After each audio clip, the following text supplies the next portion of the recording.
Pakistan stock exchange میں کاروباری ہفتے کے پہلے روز پیر کو مارکیٹ میں غیر معمولی تیزی کا رجحان غالب رہا۔ P S x 100 index 944 points کے غیر معمولی اضافے کے ساتھ 40,791 پوائنٹس کی سطح پر بند ہوا۔ مارکیٹ کا آغاز مثبت زون میں ہوا۔ آج کاروبار کے آغاز سے کاروبار کے اختتام تک مجموعی طور پر 359 کمپنیوں کے حصص کے بھاؤ کا کاروبار ہوا، جن میں سے 263 کمپنیوں کے حصص کے بھاؤ میں اضافہ، 82 کمپنیوں کے حصص کے بھاؤ میں کمی، جبکہ 14 کمپنیوں کے حصص کے بھاؤ میں کوئی رد و بدل واقع نہیں ہوا۔ مارکیٹ ماہرین کا کہنا ہے کہ مارکیٹ میں اتار چڑھاؤ کا سلسلہ آئندہ بھی جاری رہے گا۔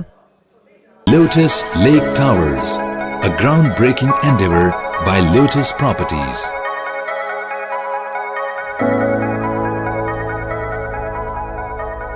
پاکستان بھر میں نمائندگان کا وسیع نیٹ ورک، ہر خبر جاننے کے لیے دیکھتے رہیے TNN TV۔